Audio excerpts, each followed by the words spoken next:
What do you need to know about fiancé visas? Hi, I'm Jim Hacking, immigration lawyer practicing law throughout the United States at our offices in St. Louis, San Diego, and Washington, D.C.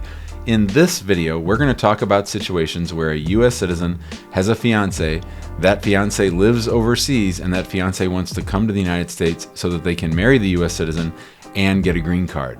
We're going to walk you through the entire process from start to finish. There are two things you need to know before we even get started. Number one, in order to be able to successfully file a fiancé petition, you need to demonstrate that you and your fiancé have been in the same place on earth, that you've met face-to-face at some point in the last 2 years. So it's a hard and fast rule. If you've met within the last 2 years, you're good to go. If you haven't, then you can't get a fiancé petition approved. Now, we once had a client reach out to us 4 days before the 2-year anniversary of them leaving where they had met their fiancé, and they wanted to know, can I file it in a month or two? And we said, hell no, you got to get that thing on file. So we swung into action, and we got it out the door within 24 hours of being hired. Now, usually it's not that dramatic. Usually the couple has spent lots of time together, and demonstrating those 2 years together just is a matter of gathering up travel tickets, receipts, restaurant reservations, all those kinds of things to show that you met each other face-to-face in Morocco or in France or in Japan, or even if the fiancé had been in the United States, you could show it that way if they are back overseas. So number one is you have to demonstrate that you've seen each other face-to-face in the last 2 years. The other number two requirement that has to take place before you even file for the fiancé petition is you and your fiancé are both going to need to sign a form that says that you promise and intend to get married within 90 days of the fiancé's arrival. So you have to understand that a K-1 visa, which is the actual visa that you receive through the fiancé visa petition process, is a non-immigrant visa, and that is just to allow the fiancé to come to the United States, and then they have 90 days to get married. So you have to promise to USCIS that once your fiancé gets here, you and your fiancé will get married within 90 days. These are two prerequisites. They are hard and fast rules. They have to be satisfied in order for the I-129F to be approved. So let's talk about the form itself. The name of the form that you file is an I-129F. That is the petition that a U.S. citizen would file with USCIS in order to get that petition approved.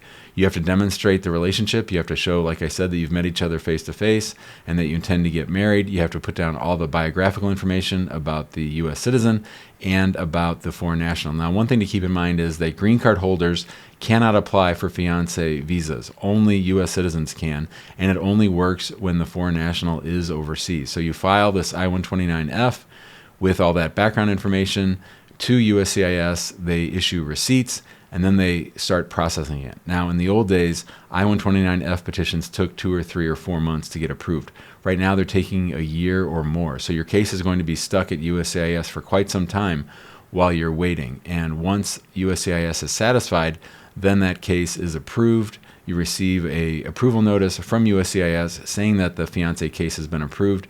The case is then sent on to the State Department. And at that point, you're going to be asked to fill out a form called a DS-160. Now, there's often a gap between the time that your case is approved by USCIS and when the State Department actually receives it. So you might need to start bothering the State Department in order to get them to pay attention. Now, one of the great things about working with a lawyer is they always notify us when the case is shipped, and we are ready with our clients to begin the State Department process. So when you do a fiancé case, you're always talking about two agencies. USCIS decides that the relationship is legitimate, that the fiancé petition should be approved, and then the State Department does the actual machinations, the actual mechanical work of issuing the visa. And the way that that starts is by paying the visa fees and filling out this form called the DS-160. The DS-160 is all about the foreign national. It goes to their admissibility. It goes to all their background. It goes to why they should be allowed to enter the United States, why they are admissible to the United States,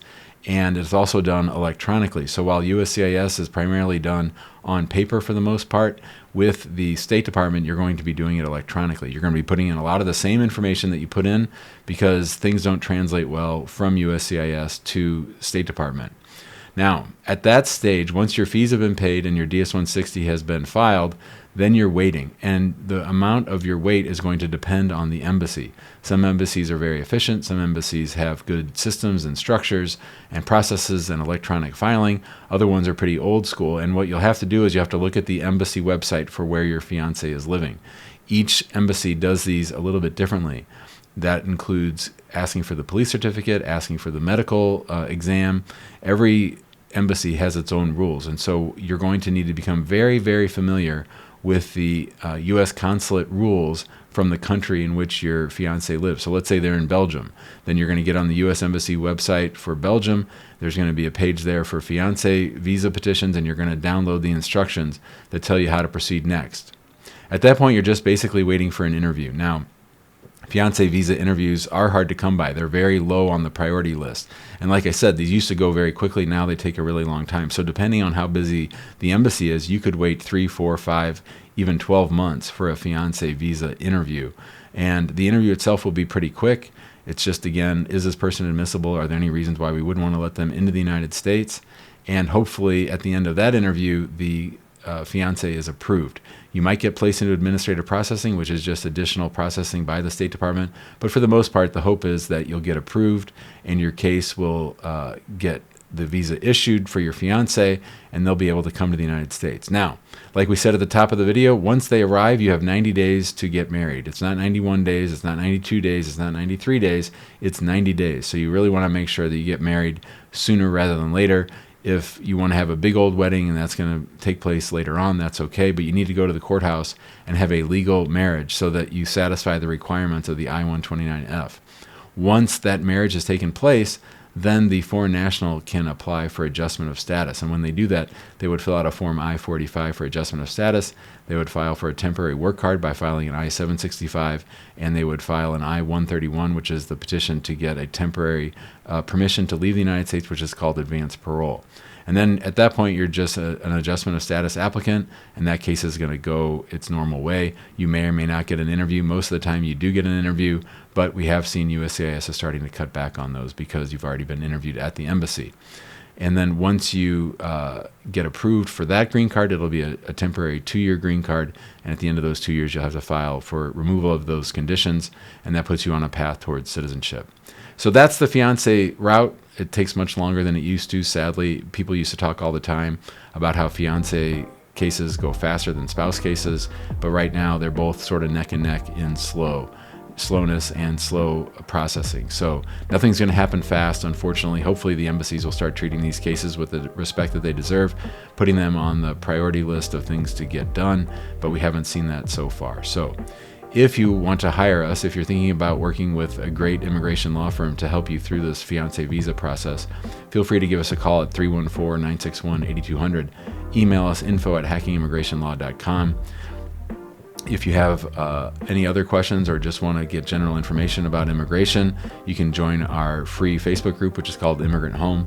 We also have a YouTube channel in which you can subscribe to and get updates whenever we issue new videos like this one.